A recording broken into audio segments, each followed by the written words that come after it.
नमस्कार दोस्तों, आप देख रहे हैं एचपीएस स्टडीज़ और इस वीडियो में आपके लिए 8 अप्रैल 2023 का करंट अफेयर लेकर आ गए हैं, जिसमें हम करंट अफेयर के साथ साथ स्टैटिक जीके और उससे रिलेटेड करंट अफेयर का रिवीजन करते हुए चलेंगे।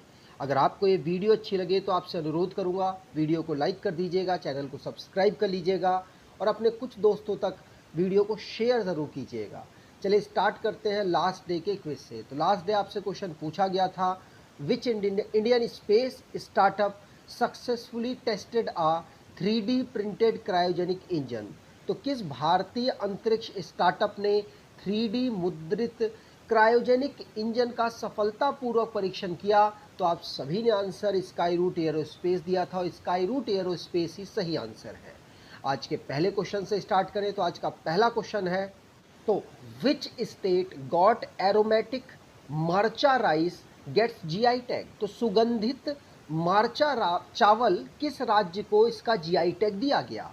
तो आंसर है, अभी रिसेंटली में 33 प्रोडक्ट्स को जीआई टैग मिला है, जिसमें बिहार के मार्चा चावल को भी ये जीआई टैग बिहार के चंपारण डिस्ट्रिक्ट के लिए दिया गया। ध्यान रखिएगा, पूछा जा सकता है। तो यहाँ पर आप देख पा रहे होंगे मार्चा राइस, जो कि वेस्टर्न चंपारण डिस्ट्रिक्ट के लिए बिहार को मिला है। टोटल 33 इस समय पर अनाउंस रिसेंटली में किए गए। तो अगर आप चाहेंगे तो उसकी अलग से वीडियो आपको प्रोवाइड करा दी जाएगी। यहाँ पर बात हुई है मिसलेनियस क्वेश्चन की, तो मिसलेनियस क्वेश्चन रिवाइज कर लेते हैं। पहला क्वेश्चन पढ़ लिया। दूसरा, बनारसी पान, जिसको बनारसी पान के साथ साथ और भी दूसरे 3 प्रोडक्ट है जिनको बनारस के लिए जीआई टैग मिला है। अंजलि शर्मा किलिमंजारो, जो कि साउथ अफ्रीका की हाईएस्ट पीक है, उस पर लॉन्चरी को पहनकर चढ़ी थी। आयरन मैन, जिनको कहा जाता है कृष्णा प्रकाश, ये आईपीएस ऑफिसर हैं। इन्होंने गेटवे ऑफ इंडिया, जो मुंबई में अवेलेबल है, उसको तैर कर वहाँ से एलिफेंटा केव्स तक गए हैं। चीता, जिसका नाम था शाशा, जिसको नामीबिया से लाया गया था और किडनी के फेलर की वजह से अब एमपी कूनो नेशनल पार्क में इसकी डेथ हो गई है। इलेक्शन कमीशन ने ट्रांसजेंडर फोक आर्टिस्ट हैं मंजमा जगोटी, इनको पोल आइकन बनाया है अपनी कम्युनिटीज़ के लिए। और भूपेंद्र यादव, जो कि एनवायरनमेंट मिनिस्टर हैं, उनके द्वारा अरावली ग्रीन वॉल प्रोजेक्ट को शुरू किया गया, लॉन्च किया गया। भारत सरकार के द्वारा केंद्र शासित, जो इस समय पर केंद्र शासित प्रदेश है और वहाँ पर राष्ट्रपति शासन भी लगा हुआ है, जम्मू कश्मीर, उसके लिए इन्होंने बजट अनाउंस किया 1,18,500 करोड़ का। आगे बात करें, अगला question, who has top the annual list of billionaires released by Forbes. तो फोर्ब्स के द्वारा जारी अरबपतियों की सूची में, वार्षिक सूची में शीर्ष स्थान पर कौन रहा? तो शीर्ष स्थान पर इलॉन मस्क नहीं रहे हैं। आंसर होगा बर्नार्ड अर्नोल्ट, और इनकी फैमिली पहले पायदान पर पहुंच चुके हैं। ध्यान रखिएगा, पूछा जा सकता है, इलॉन मस्क पीछे छूट चुके हैं, सेकंड पोजीशन पर ये स्लिप कर चुके हैं। पहले पर बर्नार्ड अर्नोल्ट और उनकी फैमिली पहली पोजीशन पर दुनिया के रिचेस्ट पर्सन की लिस्ट में आ चुके हैं अकॉर्डिंग टू फोर्ब्स। भारत की बात करें तो भारत के मुकेश अंबानी 9th पोजीशन पर हैं। अब जो रैंकिंग और रिपोर्ट से रिलेटेड क्वेश्चंस बने हैं उनको रिवाइज करते हैं। पहला क्वेश्चन पढ़ लिया। दूसरा, पासपोर्ट इंडियन इंडेक्स पॉइंट में भारत की रैंक 144 रही। ये जो पासपोर्ट इंडेक्स है, ये आर्टन कैपिटल्स के द्वारा जारी की गई। इसमें पहले पायदान पर यूएई था। क्यूएस रैंकिंग में भारत का एक इंस्टीट्यूट है आईआईटी दिल्ली, ये 50 इंस्टीट्यूशन ऑफ इंजीनियरिंग में अपनी रैंकिंग बना पाया है। हुरून ग्लोबल रिच लिस्ट में भारत की पोजीशन 3rd रही सेल्फ मेड बिलियनियर्स की लिस्ट में। वर्ल्ड हैप्पीनेस रिपोर्ट में भारत की रैंक 126 रही, पहले पर फिनलैंड रहा। रणवीर सिंह, ये इंडिया के मोस्ट वैल्यूएबल सेलिब्रिटी 2022 के बनकर उभरे हैं। विराट कोहली को इन्होंने पीछे छोड़ा है। ग्लोबल टेररिस्ट इंडेक्स में भारत की रैंक 13वीं रही, 13th रही। अफगानिस्तान यहाँ टॉप पोजीशन पर रहा। लिटरेसी रेट इंडिया इंडेक्स में भारत की जो इस समय पर एजुकेशन मिनिस्ट्री है, उसके द्वारा ये लॉन्च किया गया और बिहार लोएस्ट पर, केरला हाईएस्ट पोजीशन पर रहा है। दिल्ली का एयरपोर्ट है, जिसको इंदिरा गांधी इंटरनेशनल एयरपोर्ट के नाम से जाना जाता है, ये साउथ एशिया का बेस्ट एयरपोर्ट बन के उभरा और स्काई ट्रैक्स के द्वारा ये अप्रूवल दिया गया। सिपरी रिपोर्ट 2023 जारी हुई जिसमें भारत लार्जेस्ट आर्म इंपोर्टर की रैंक में पहली पर था और एक्सपोर्टर पर यूएसए था। आगे बात करें, अगला question, central government has issued an advisory to ban which type of online game. तो केंद्र सरकार ने किस प्रकार के ऑनलाइन गेम पर प्रतिबंध लगाने की एडवाइजरी जारी की है? आंसर होगा ये बेटिंग प्रकार के जो गेम है जिसमें शर्तें वगैरह लगाई जाती हैं। आप देख पाएंगे ड्रीम 11 जैसे गेम, पूरी टीम बनाई जाती है, उसके बाद फिर जो बेट लगती है, तो इस प्रकार के पूरे गेम्स को बैन करने की एडवाइजरी जारी की है। इससे बहुत ज़्यादा इम्पैक्ट पड़ेगा इनके जो भी मार्केट है उस पर। तो ministry of electronics and information technology के द्वारा ये एडवाइजरी जारी की गई 6 अप्रैल 2023 को। चंद्रशेखर जी जो मिनिस्ट्री ऑफ स्टेट संभाल रहे हैं इलेक्ट्रॉनिक्स एंड इंफॉर्मेशन टेक्नोलॉजी में, उनके द्वारा ये एडवाइजरी जारी की गई है। इस समय पर यूनियन मिनिस्टर है मिनिस्ट्री ऑफ इलेक्ट्रॉनिक्स में, कौन? तो इस रेलवे मिनिस्टर जो है वो इस समय पर, जिनका नाम अश्वनी वैष्णव है, वो इस समय पर यूनियन मिनिस्टर हैं ministry of electronics and information technology के। आगे बात करें तो अगला question, when is world health day celebrated. तो विश्व स्वास्थ्य दिवस कब मनाया जाता है? तो विश्व स्वास्थ्य दिवस हम 7 अप्रैल को मनाते हैं, क्योंकि 7 अप्रैल 1948 को WHO का फॉर्मेशन होता है। वर्ल्ड हेल्थ ऑर्गेनाइजेशन इसको कहते हैं। अब इसको याद रखिएगा, इसके हेड टेड्रोस इधनम है जो कि इथोपिया से बिलोंग करते हैं और इसका हेडक्वार्टर जिनेवा स्विट्जरलैंड में अवेलेबल है।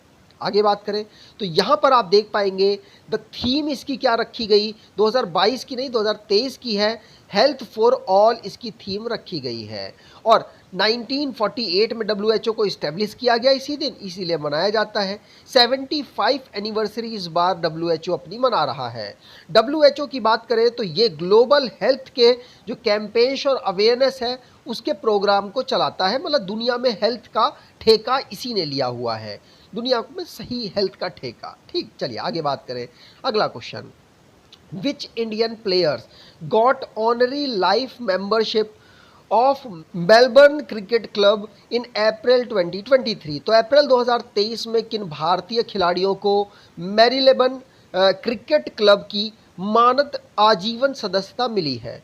तो भारत के टोटल 5 प्लेयर्स को ये सदस्यता मिली है, जिसमें महेंद्र सिंह धोनी, युवराज सिंह, मिताली राज, सुरेश रैना और झूलन गोस्वामी शामिल हैं।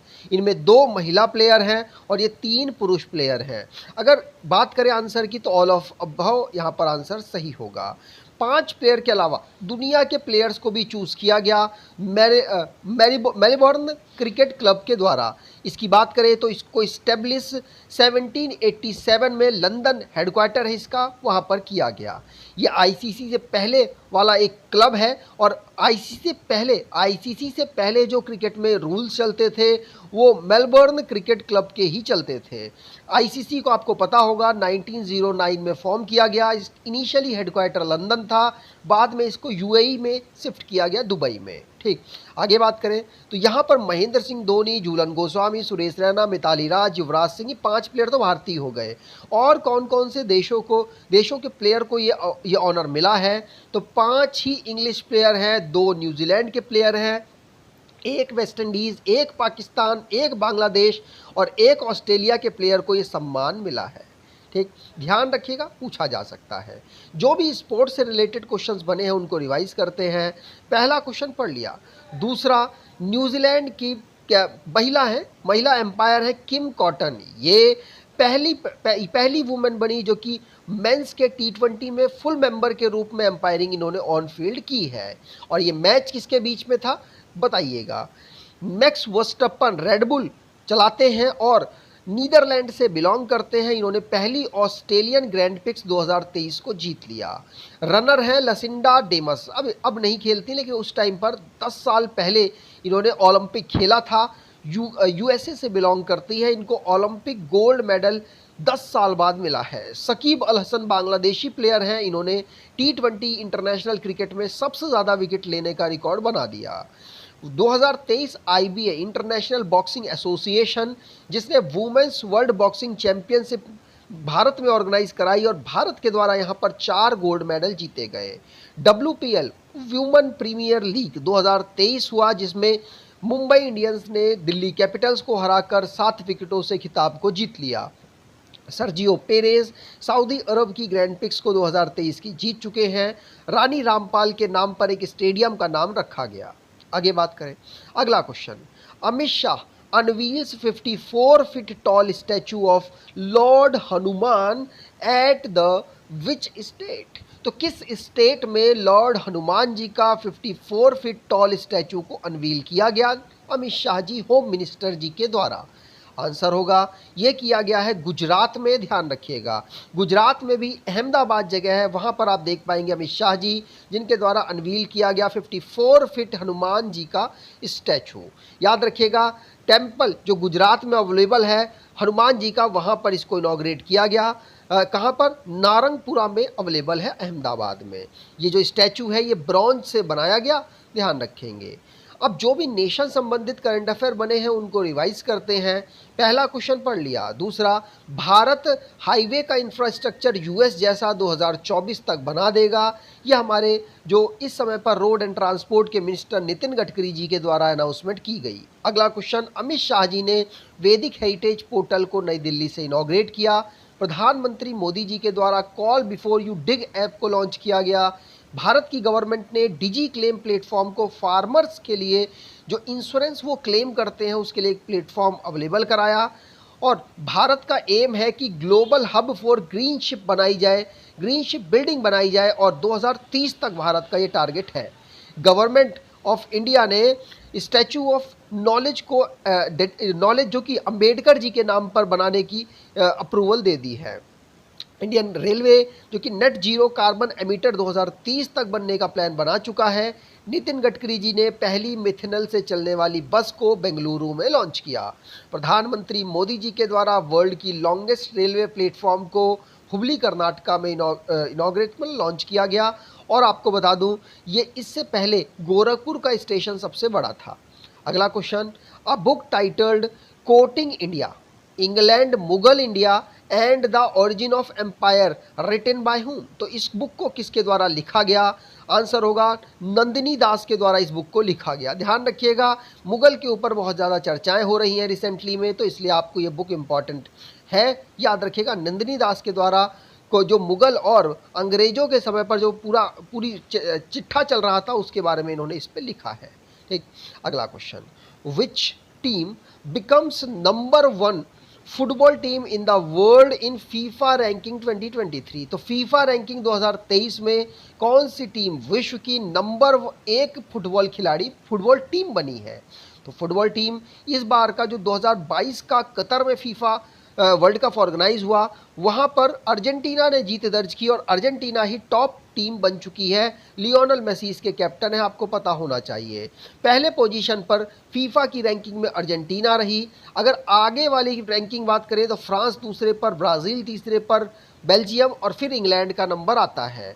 फीफा की बात करें तो 1904 में फाउंड किया गया। दुनिया में फुटबॉल को कंट्रोल करने वाली ये बॉडी है।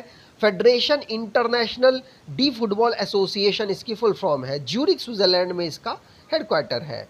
अगला क्वेश्चन, उससे पहले अर्जेंटीना के बारे में जान लें तो साउथ अफ्रीका की एक कंट्री है, साउथ अमेरिका की एक कंट्री है। सेकंड लार्जेस्ट कंट्री है साउथ अमेरिका की, और इसके प्रेसिडेंट अल्बर्टो फर्नांडिस है और कैपिटल बोनस आयर्स है। करेंसी पेसो है, स्पेनिश यहाँ की लैंग्वेज है।